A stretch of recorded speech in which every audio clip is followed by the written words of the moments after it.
अस्सलाम वालेकुम students, welcome to my YouTube channel. उम्मीद है आप खैरियत से होंगे। स्टूडेंट्स, आज मैं आपके लिए जनरल रियाजी आर्ट्स ग्रुप का क्लास 9 का पेपर सॉल्व कर रहा हूं।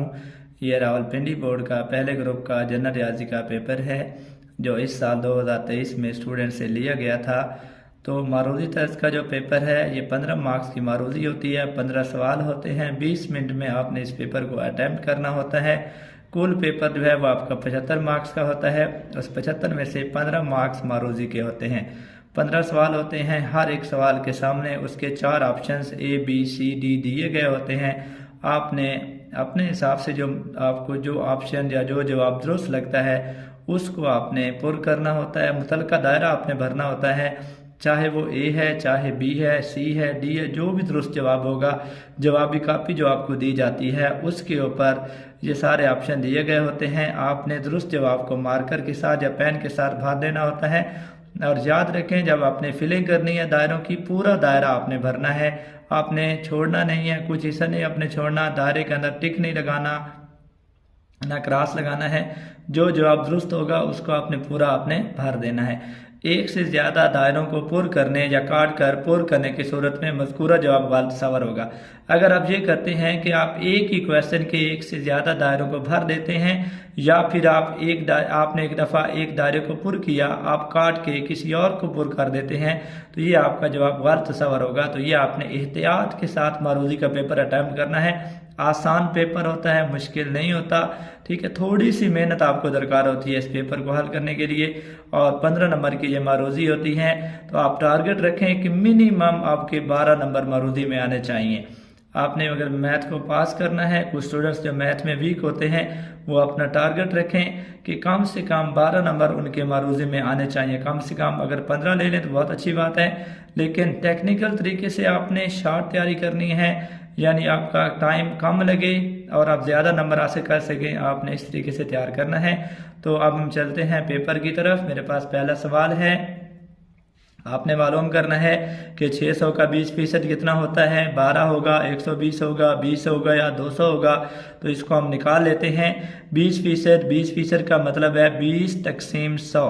फीसद ख़त्म करेंगे, बटा 100 लगाएंगे, ज़रब 600। तो ये दो सिफरें जो हैं वो सिफरों से कट जाएंगी। 20 को 6 से ज़रब देंगे, 120 आएगा। तो 600 का 20% बराबर होता है 120 के। बी ऑप्शन इसका दुरुस्त है। तो आप इसका B option red circle, B वाला सर्कल जो फिल करेंगे। दूसरा सवाल है, अदद 1.25 की फीसद शक्ल है। 1.25 एक अदद है, इसको फीसद में चेंज करना है। तो याद रख लें, अगर आपने किसी अदद को फीसद में चेंज करना हो तो उसे आपने ज़रब देना है 100 से। 100 से आप मल्टीप्लाई करेंगे। जब भी आपने फीसद में चेंज करना हो 100 से ज़रब देंगे। अब अगर मैं 1.25 को 100 से ज़रब दूँ तो ये 125% बन जाएगा, क्योंकि हम इसको फीसद में चेंज कर रहे हैं, लिहाजा इसका भी बी ऑप्शन दुरुस्त है। 125% इसका आएगा। या फिर इसको मज़ीद आपने हल करना है तो आप लिख सकते हैं 1.25 का इशारिया ख़त्म कर दें तो ये बन जाएगा 125 तकसीम 100 ज़रब 100। 100 से 100 कट जाएगा, 125 रह जाएगा। तो अदद 1.25 की फीसद शक्ल आएगी 125%।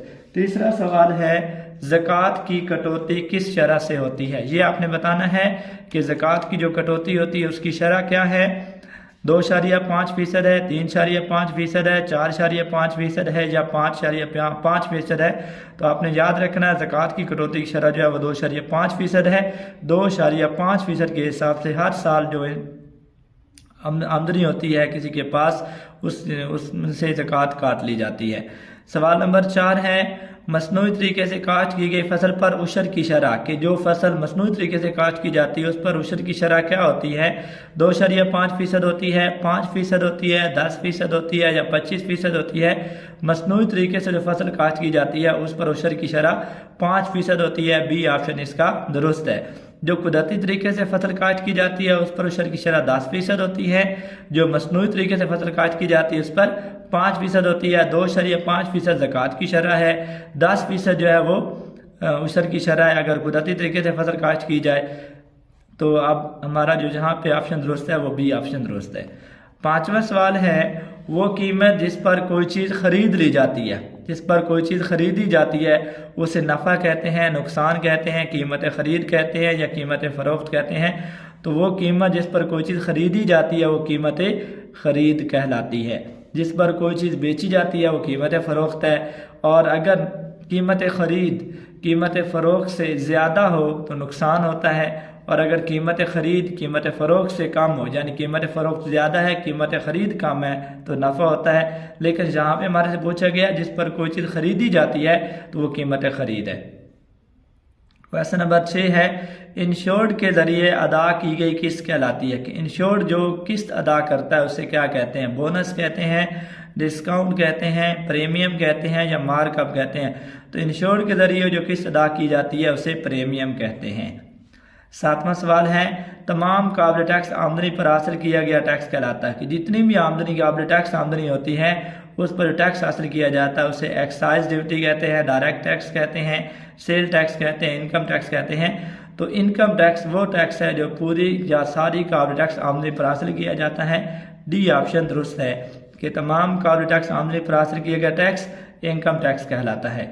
8वां सवाल है, 2.057 का खासा है 0, 1, 2, 3। खासा में आपने याद रखना है कि आपने देखना है कि इशारिया के लेफ्ट साइड पे कितने डिजिट्स हैं। इशारिया के लेफ्ट साइड पे आपने नॉन ज़ीरो डिजिट्स देखने हैं। तो यहाँ पे आप देखें इशारिया के लेफ्ट साइड पे एक नॉन ज़ीरो डिजिट है, 2 यानी 1 डिजिट है। तो खासा जब आपने निकालना है तो जितने डिजिट्स होंगे आपने क्या करना है, नॉन ज़ीरो डिजिट्स के जितने भी क्या है नॉन ज़ीरो आदाद हैं या नॉन ज़ीरो हिस्से हैं -1, number of non zero digits -1। जितने नॉन ज़ीरो डिजिट्स होंगे गैर सिफर आदाद होंगे, यानी जो कि नॉन ज़ीरो होंगे सिफर नहीं होंगे, उनमें से एक माइनस कर दें। तो यहाँ पे एक हिस्सा सिर्फ 2, तो number of non zero digit यहाँ पे 1 है, 1 - 1 तो क्या आएगा 0। तो 2.057 का खासा 0 आएगा। ए ऑप्शन दुरुस्त है। 9वां सवाल है, ए की ताकत n में n कहलाता है। ए की ताकत n ऊपर लिखा हुआ है, तो n यहाँ पे कुव्वत नुमा है, ताकत है। तो क्या n यहाँ पे जज़र है, मजदूर है, असास है या कुव्वत नुमा है? तो ए की ताकत n में जो n है वो कुव्वत नुमा कहलाता है। डी ऑप्शन दुरुस्त है।